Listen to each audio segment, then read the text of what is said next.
health trend that everybody is talking about, CBD oil. Now, it comes from the cannabis plant, and many believe it can help with everything from anxiety and chronic pain to diabetes, even cancer.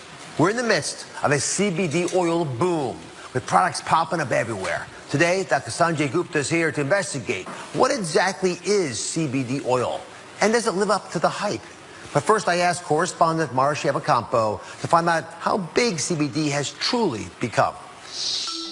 CBD. If you haven't heard of it yet, you probably will soon. The natural herb is taking the health world by storm, with sales of the new supplement expected to grow 700% in the next 2 years. Wow, you just see great review after great review. I mean, people seem to love this stuff. 4,000 reviews. 4.5 stars. Short for cannabidiol, CBD is a component of the cannabis plant. Yep, cannabis. But unlike marijuana, CBD does not contain any THC, the psychoactive part of the plant, so it doesn't get you high.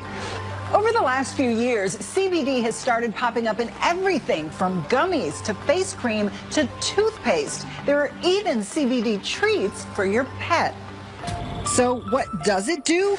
Research has been limited, but proponents say CBD has all the benefits of medical marijuana without the intoxicating effects, helping with insomnia, pain management, and anxiety.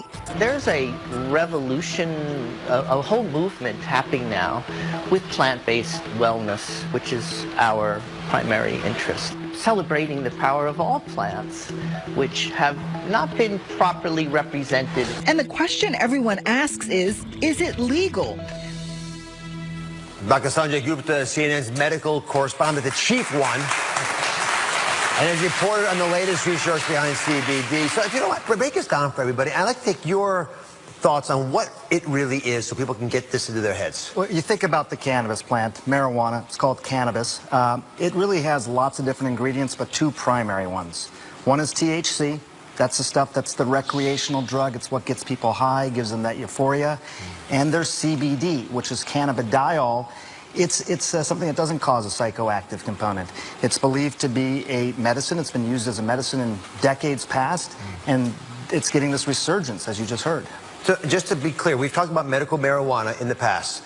This is not that, right? CBD oil is being sold all over the place. You take the plant and you can pull out certain components of it. So you're just, in this case, you're pulling out the CBD component and you're just using that.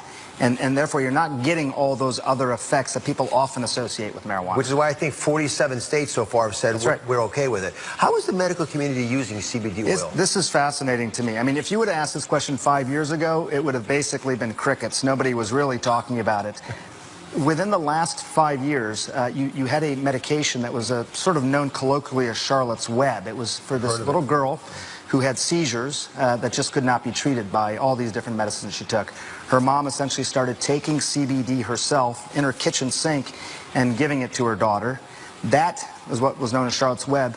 Within 5 years, it's gone from being that idea to now an FDA-approved drug in this country. That's fast. That's never really happened that quickly. The government has approved one CBD oil for one indication. Yes, and this is from the plant. This isn't synthesized in some lab.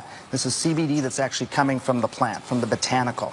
So that's a big deal. You actually now have something that's been considered illegal at the federal level, also part of an FDA-approved drug. That's what we're dealing with in this country. Can you guys wrap your heads around this? This is part of the disconnect, right? The federal government says it's not legal. 47 states say it is. Kids with seizures are being treated. I mean, and the FDA says, yes, we'll approve it. Yeah. But still at the federal level, it's illegal. What is starting to gain more traction, I think, really is what's happening with opioids in this country. What they found, Dr. Oz, was that in several states that had approved CBD legislation, they saw their opioid prescriptions start to go down. So that's an area the medical community is really, really focused on.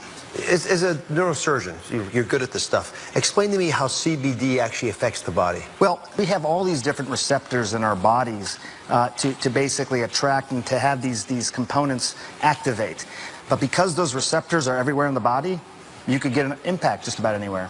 Actually, let's show this to everybody, because I made a little model to demonstrate what Sanjay is saying. CBD produces so many effects throughout the body based on the fact it can bind to receptors in so many of our different organs, right? Places as far away as the intestinal tract and your arm and your spinal column up into your brain. And that's why people say it helps them alleviate pain, right? Maybe help with seizures. It's a pretty serious problem for a lot of folks.